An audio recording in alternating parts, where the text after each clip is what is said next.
Hello everyone, this is Enzo Eigen of the AllIance for Loki, and this is War 5 and 6. I was a little bit behind in making war videos, and I only have 2 fights in War 5, so I made it combine these 2 wars together. So War 5 is against the New Mutants. I only have 2 fights, as I said. This is Section 1, Path 4, and I'm going against Void first. I have a team of Omega Red and Sabretooth for the synergy, and of course Archangel. So I've used Archangel a lot this season, but I've not used Omega Red too much. So actually this is the first time this season I've used him. So this fight is pretty simple. If you're close, he gets these Furies. Actually, no, it has to do with the debuffs. If you put a lot of debuffs on him, he gets Furies, I think. I can't remember what this note is, to be honest. And if it's long-distance relationships, I get weaknesses if I'm too close. But it basically just heavy spamming.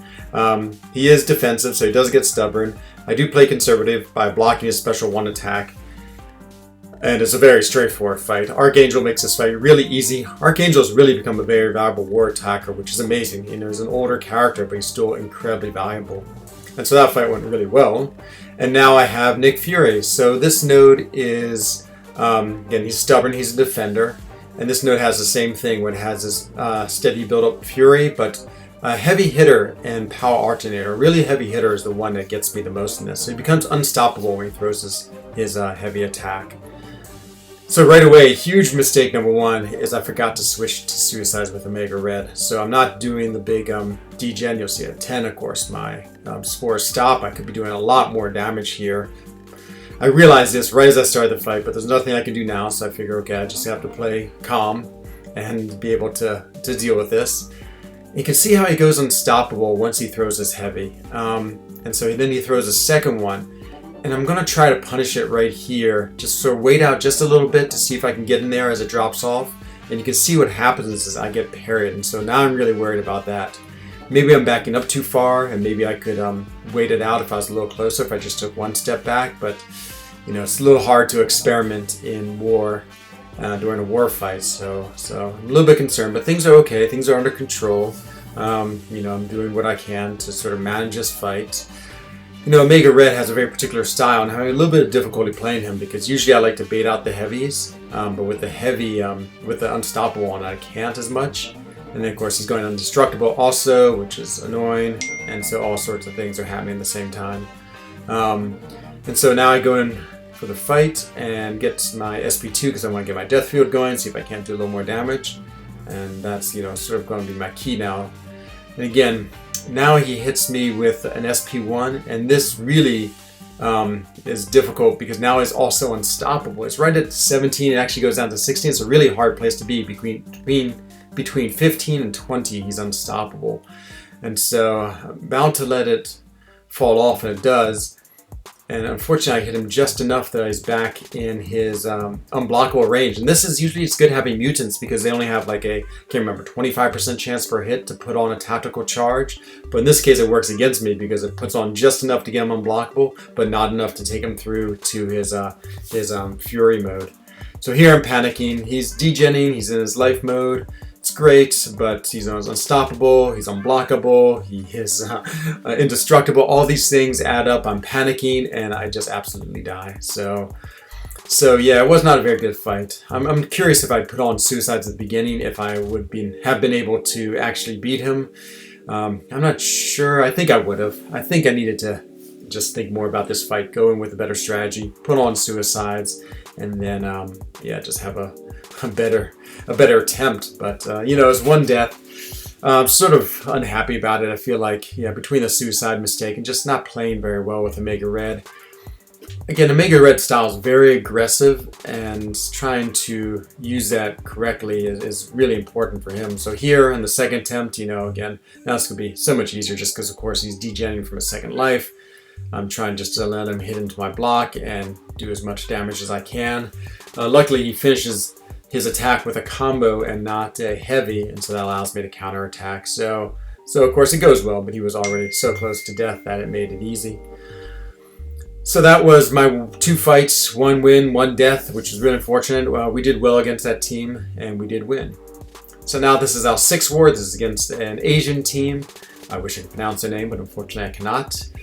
So I'm going in with another pretty interesting team. This time I'm taking Vision and Captain America Infinity War. So first time for Captain America Infinity War. And this is one of the first times I'm actually assigned 2 paths in the first section and the second section. So I'm over here in section 7. Never done this path before. I have no idea what it's like. And I'm told to use Vision on this first path, which seems reasonable. He won't be affected by Blade's bleed if I got hit, but I didn't really think that was the issue. I figured, well, the power control is always good.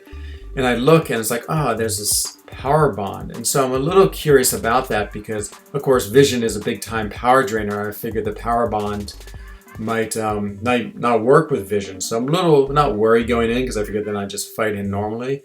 But yeah, I thought this was sort of a strange assignment considering that one of his main abilities wouldn't work. And so I start the fight. I have 2 bars of power. I'm like, well, okay, let's see what's going to happen. And what do you know? It totally drained all of his power. It's 100% effective. So a little strange. I'm not exactly sure if Vision's ability gets around that because it's funny. It's not really it's a power burn, not a power drain. And compared to a lot of champions, I guess I don't know. I don't know what the difference is, but it is a difference. And so it's great. I can just fight him normally like a normal Vision fight. You know, of course I have my bars of power. I don't know why I backed off right there. Probably it just wasn't thinking. And luckily I didn't get to an SB3. The SB2 is much better. Throw that and just continue my attack. So he does get power when he hits into my block. But again, Vision is so good about shutting down power. Really makes me want to rank 3 my 6-star and get him as high sig as I can just because I think Vision is so cool. And I think as a rank 3 again, he's gaining a little more attack and power that's going to just make him, you know, still a very good champion even in high level Alliance War. And so finished the fight, really happy with how it went. Glad it wasn't what I thought, that his power drains would not work. They work great. And so yeah, it's a perfect matchup there. My second matchup is against Symbiote Supreme. So again, I'm not exactly sure how this is going to go. He has, you know, Power Bond again and Matador, so I'm only going to gain power when he does. That's fine. I've been instructed to go with Captain America Infinity War. That's great too. I love playing with Captain America, really strong tanky character. And I figure I'm just going to be baiting out his SP1s hopefully and just, you know, doing the usual, being careful and playing this well. And then I look at his power and I'm like, oh, wait, he's not gaining any power. And then for a second, I forget why, and I forgot it's because of the synergy that Captain America has with any tech champion allows him to put this Petrify debuff on him. So the Petrify debuff totally shuts down Sim Supreme's power gain that he gets, and so basically this is a no power versus no power fight. So he's gaining almost none. Of course, I'm not going to gain any unless he throws a special, and so it's a great fight for Captain America Infinity War. It is so beautifully uncomplicated that you just fight, parry, hit, and go back to that. He does throw an SP1, and it doesn't matter. I absolutely crush him, and it's a very easy, fun, good fight. And again, great strategies by Potato. He actually gave me a lot of good strategies in all my fights, so really thankful to have such a good officer. So now I'm over in section 2. This is path 4, which I've been running quite a bit lately. So path 4 is another one with a steady build-up. If you get debuffs on you, more than 3, they become unblockable. And so, not too worried about these fights. Again, given the strategy, sort of parry her, the Invisible Woman, at the beginning, and then hit one time just to get the miss out of the way. She does put on a vulnerability debuff at the very beginning, so of course I'm always trying to manage my debuffs, which is important in this fight. Because again, if you get 3 or more, they go unblockable, and then it's always a nasty fight anytime you have to deal with an unblockable opponent. So just trying to be really careful in this fight as always. But the strategy is going to be, again, really just watch out for my debuffs and try to deal with them as best I can. So, one of her abilities is right away when she turns invisible, she always puts on a vulnerability debuff. So you can see she's invisible, there's the vulnerable, and there I have 1 debuff. Now this will go away when she turns uninvisible, which she will right after she has the cooldown. The other thing she has is this when attacked, the 65% chance to exhaust an opponent. And so this caught me by surprise. So I do 3 hits, or maybe it's 4 hits, and I get 3. All 3 of them end up putting the exhaustion on me. So of course she's unblockable. I do another heavy and the same thing happens. I was like, wow, it's either really unlucky or I don't know, maybe there's something else I misread and didn't understand. I do another heavy, and this time maybe because of the neurotoxins, I'm not sure why, or maybe just because of the RNG normalizing. I don't put any exhaustion debuffs on, and so yeah, it's a little strange what's going on. Just playing very careful with her special attacks, not trying to dex them at all, just blocking them, and of course then the neurotoxins absolutely do that work. So good fights, and again felt very in control, but definitely some surprises in that with those exhaustion debuffs. And you know, it's a good thing I'm just trying to be more cautious there because I was able to play through them. And so my last fight now is against this Havoc. So Vision has become a really good Havoc counter. Again, this could be a terrible fight because he puts on those plasma debuffs, which are debuffs and could make him go unblockable. I mean, even if you have an armor like Warlock or Guillotine, you still get the debuffs, so you'd still be dealing with him as an unblockable opponent. Plus, he's hard to parry because, you know, you can't parry his first attacks. So Vision is, again, absolutely perfect. And I'm really trying to play him very conservative. I'm really watching his plasma charges because once he gets 10, that's when he starts putting them on me. And every time I power drain him, he loses them all. So just playing very slow, very carefully, trying to drain them as quickly as I can. You know, if I hit him with a critical hit, that was the mistake last time I played, is critical hits also put on plasma charges. So I'm just sort of minding my combos and, again, just watching if I go, I'm trying to stay below 5 or less. And so just every time I see his plasma charges start going up, I know that it's time to throw a special.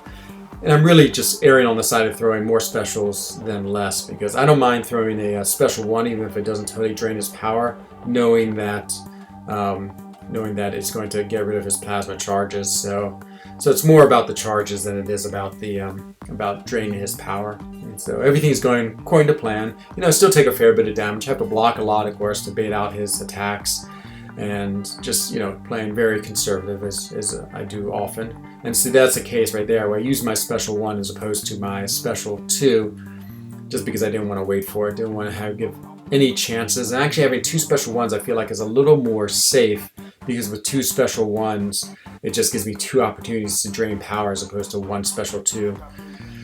And don't want to have an SP3. I feel like that'd be a big waste of my energy gain and the power drains. And so yeah, as I said, just slow and steady, just trying to play as cautious as I can without getting into too much trouble. Get a little bit of an intercept there, get another intercept there just to end it. I guess I was feeling a little more confident when he's down to 10% power, so a 10% health. And so that does it in this fight. So I had 4 fights this fight. I did not die in War 6, which is good. I was still sort of unhappy about my War 5 death.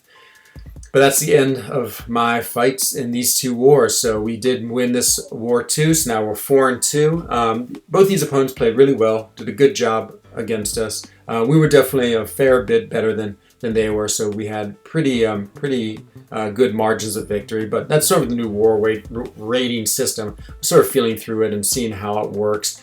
I feel like there's pretty big discrepancies between having half your war rating and the amount of points you get for a win and loss, and so I feel like that makes it easy to have you jump up and down a lot. So this second alliance we faced actually had a higher war rating.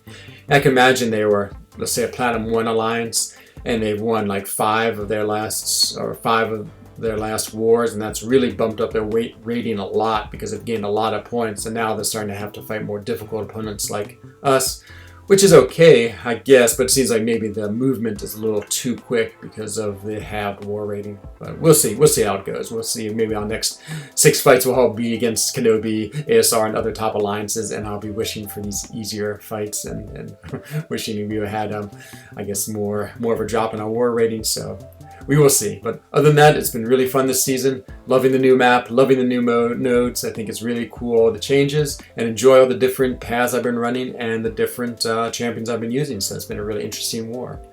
So hopefully Vision is my new Emma Frost, just a cool character that I'm using a lot more than regular. Hope you enjoyed this war video. I'll be back for the next one, and I hope to see everyone very soon. This is Enzo Eigen, wishing everyone a good day. Bye-bye.